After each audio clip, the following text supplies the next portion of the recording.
A rodoviária antiga foi feita aproximadamente em 1980. Acabou mudando o lugar da rodoviária porque na época começou uma grande movimentação de carros e também porque a rodoviária ficava em cima de uma curva e era ruim para os ônibus pararem. A rodoviária se localizava na Rua do Comércio, a rua principal de Rio das Antas. As passagens antigamente eram feitas todas à mão, era tudo manual naquela época. Passava por volta de 23 linhas pela rodoviária, onde funcionou por 20 anos. A nova rodoviária foi feita porque precisavam de mais espaço. Ela foi inaugurada em 29 de dezembro de 2000. Esse terminal rodoviário foi considerado por muito tempo um cartão de visitas de Rio das Antas, pois foi uma construção muito bonita e que chamou a atenção das pessoas. Quando começou o novo terminal rodoviário, a linha que as pessoas mais usavam era uma linha que saía de Porto União, Caçador até Tangará. Essa era uma das linhas principais. Hoje em dia, a rodoviária não está em ótimas condições, está com péssima condição de conservação e são bem poucas linhas que passam por ela todos os dias. Ela é bem pouca movimentada.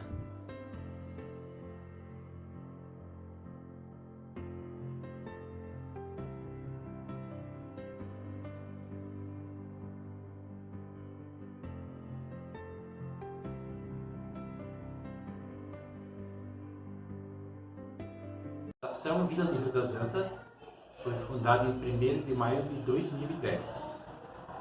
Ela faz parte da ferrovia que liga Porto União, em Santa Catarina, a Marcelino Ramos, no Rio Grande do Sul. A ferrovia do Contestado foi construída no lado esquerdo do rio, devido que existia a questão de Palmas, que o Paraná estava pleiteando esse pedaço de Santa Catarina para eles, certo? E também devido à Argentina, que queria esse pedaço de território, que a divisa seria Rio do Peixe. Então o Brasil, com medo de perder parte desse território para a Argentina, fez a ferrovia no lado esquerdo do Rio do Peixe. E por que essa ferrovia tem muita história? Muito bem. Essa ferrovia tem muita história porque ela fez parte da Guerra do Contestado, uma revolução muito mais forte que a de Canudos. Pena que nós não tivemos um escritor, alguém que passasse essa guerra em livros. Em 1º de novembro de 1914, houve uma tentativa de tomar posse da Vila de Rio das Antas pelos jagunços. Mas os jagunços não invadiram no dia 1º de novembro, porque era dia de Todos os Santos. Invadiram dia 2 de novembro e foram repelidos pelos primeiros colonizadores do local. Morreram vários jagunços e foram queimados em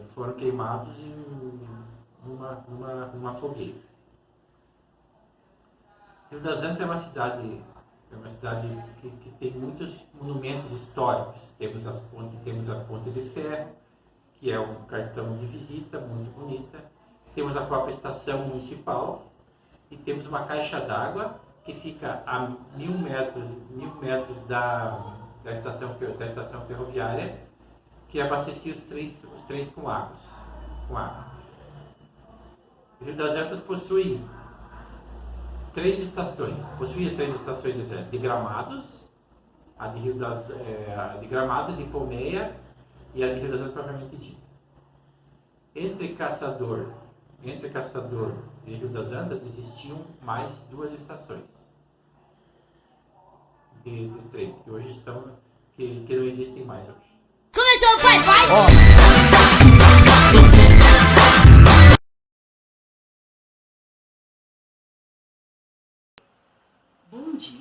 Estamos aqui no Museu Municipal Vale do Rio do Peixe, em Rio das Antas, Santa Catarina, Museu do Contestado.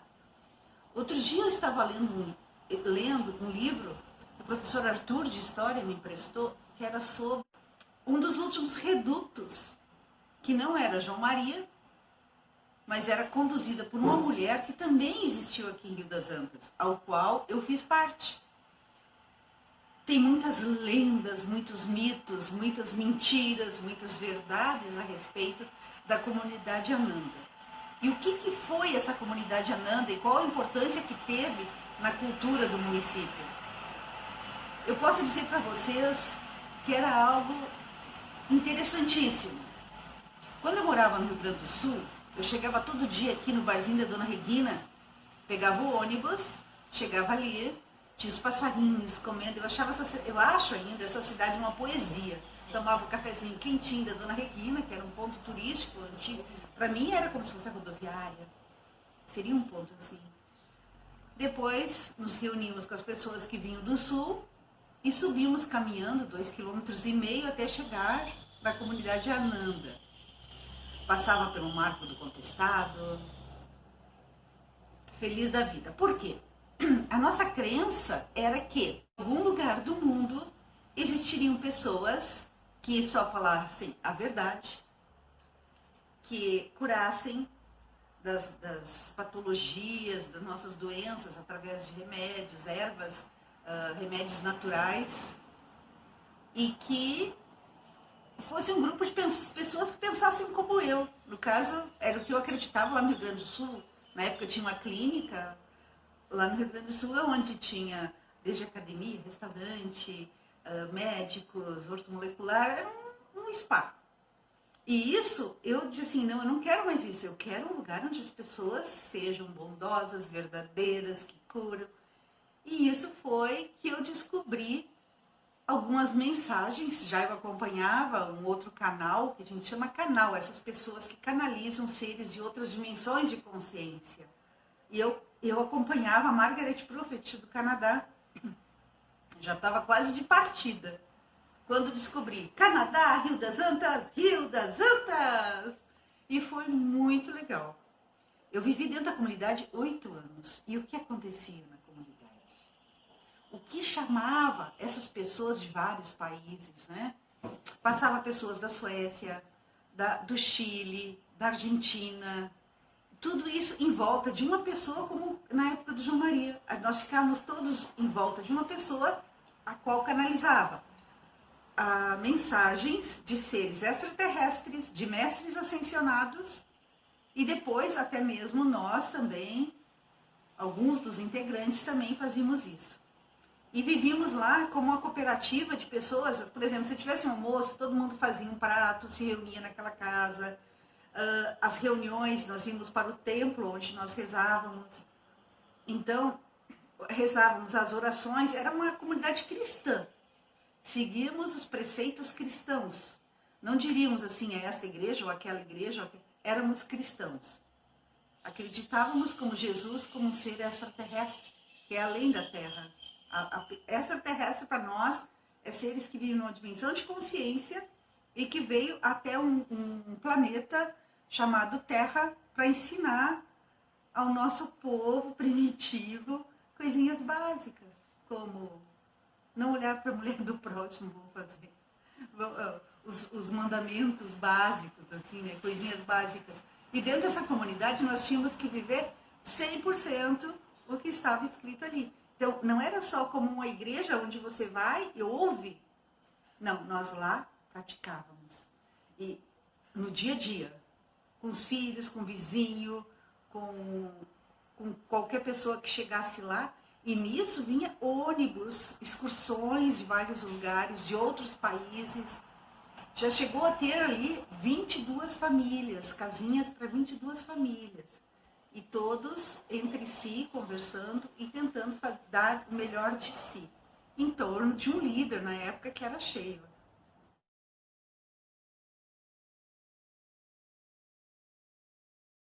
Desde academia, restaurante, médicos, ortomolecular, era um spa. E isso, eu disse assim, não, eu não quero mais isso, eu quero um lugar onde as pessoas sejam bondosas, verdadeiras, que curam. E isso foi que eu descobri algumas mensagens, já eu acompanhava um outro canal, que a gente chama canal, essas pessoas que canalizam seres de outras dimensões de consciência.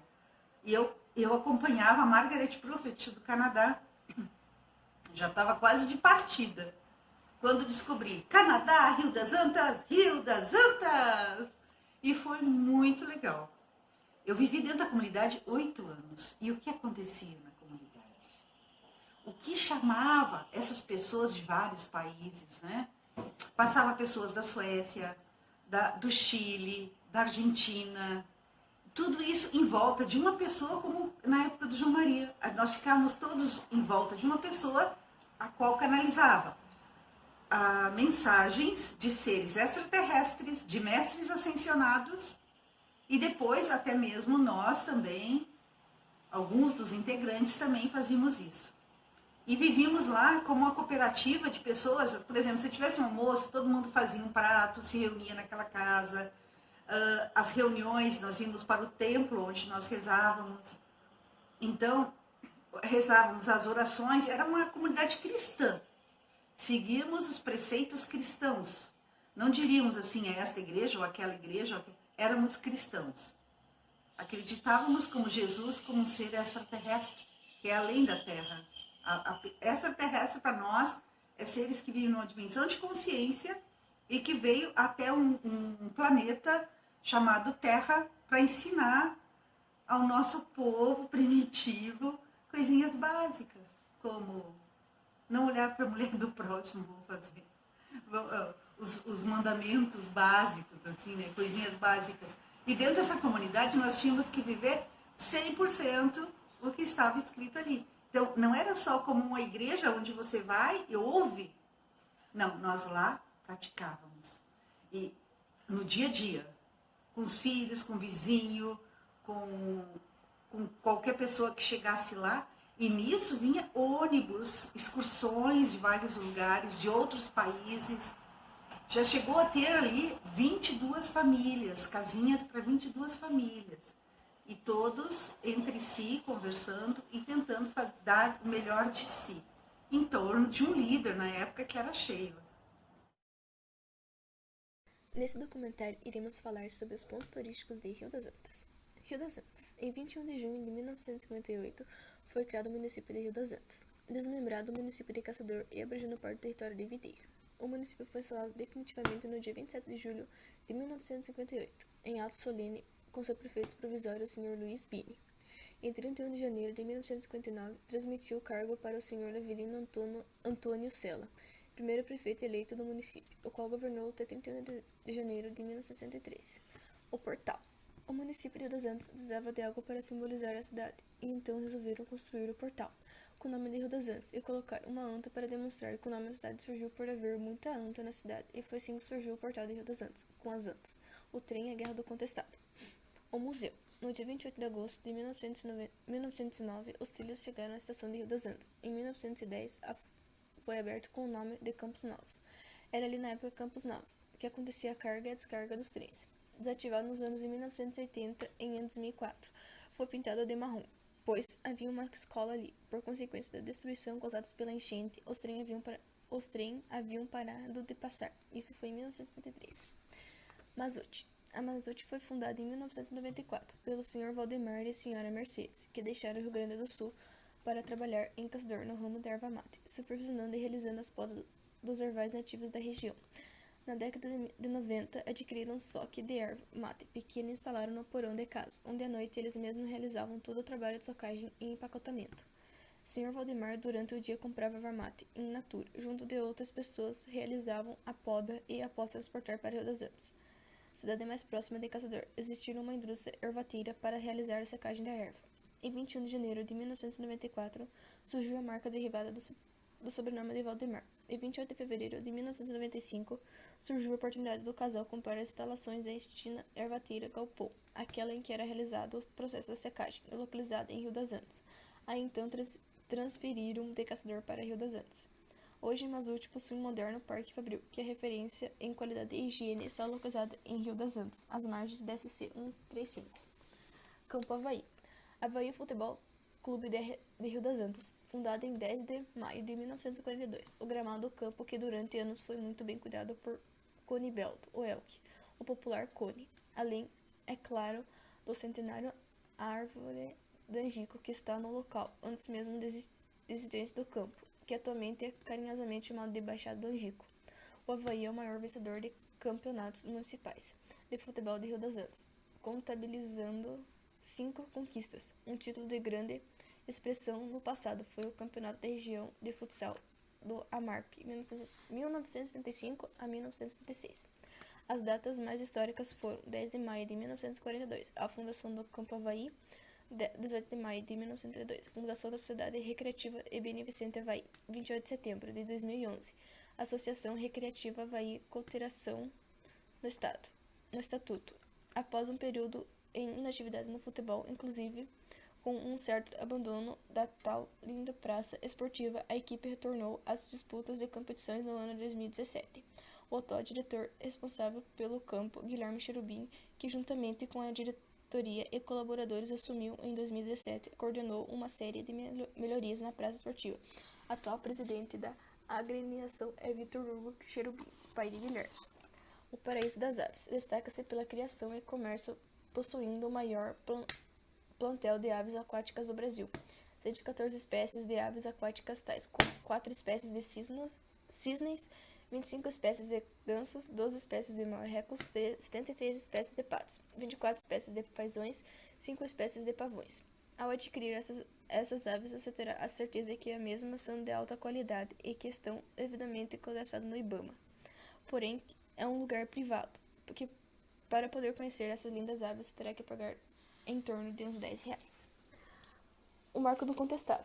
Entre 1912 a 1916, ocorreram os episódios que passaram a ser conhecidos pela designação Guerra do Contestado, sobretudo um conflito social em que milhares de caboclos tornavam defendendo seus direitos à posse da sua terra, lutaram contra o sistema opressor, o capitalismo, os estrangeiros e o abandono em que se encontravam, revoltaram-se contra os grandes fazendeiros, coronéis, autoridades e contra todos os que os subjugavam.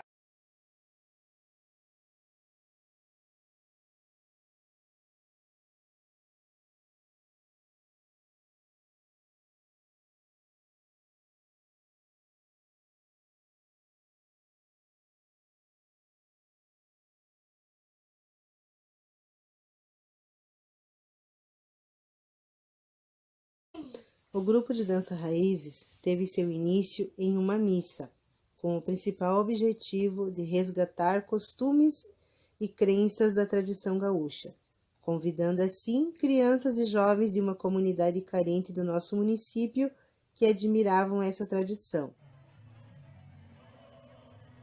A família Raízes me mostrou quanto tudo era bom, como era fácil conviver e expressar os sentimentos, mostrou-me como era bom estar entre um abraço, um ritmo para viver, para seguir e para vencer meus medos.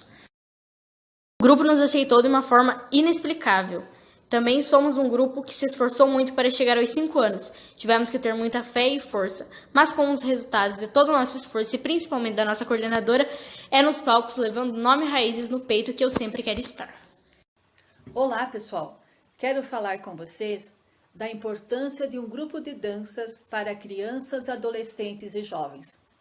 Falo particularmente da minha filha. Já faz algum tempo que participa do grupo de dança Raízes. A partir daí, posso ver o entusiasmo e a sua alegria em participar. Bom, então a tradição gaúcha, né, é uma cultura que é passada de geração em geração, e por esse motivo que através do grupo de dança Raiz a gente cultiva isso no nosso município, né? O grupo de dança está há 4 anos aí já trabalhando voluntariamente, com muito amor e dedicação. Começou em uma missa, né, no objetivo de demonstrar a tradição gaúcha, convidando assim os jovens, as crianças, até alguns adultos da comunidade mesmo, para se apresentarem, né? E foi direto ali do Zoller, né, uma comunidade mais carente, que começou o grupo ali que admiravam a tradição, e a gente organizou missas, apresentações, né? Aí depois disso o grupo cresceu, se tornou-se referência na tradição gaúcha, fazendo apresentações no município e também fora nos municípios vizinhos. Hoje a gente já é um grupo composto em média de 80 integrantes, desde os 4 anos de idade até os 20 anos, então aí é bastante gente envolvida. Desde então a gente continua espalhando a tradição por onde passamos e através de promoções, tentando arrecadar valores para beneficiar o grupo, né? Mas ainda, mesmo com muitas dificuldades, somos satisfeitos por trabalhar em algo educativo e cultural em Rio das Antas. Faz 3 anos que eu faço parte da família Raízes. Desde o momento que eu entrei no grupo, eu percebi o que é realmente um trabalho em equipe. E quando somos importantes uns aos outros, eu passei a deixar a timidez de lado. E eu me sinto muito bem dançando e fazendo parte do grupo. Viva Raízes!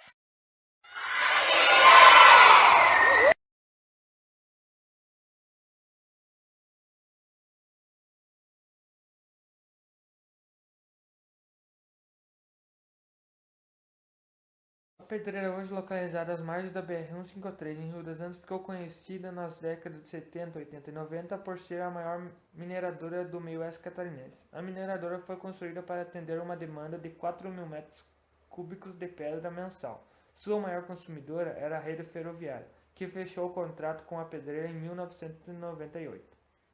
Essa empresa foi inaugurada em 1963 e sua estrutura foi construída toda à mão, desde as bases dos britadores até os pilares de contenção dos cílios.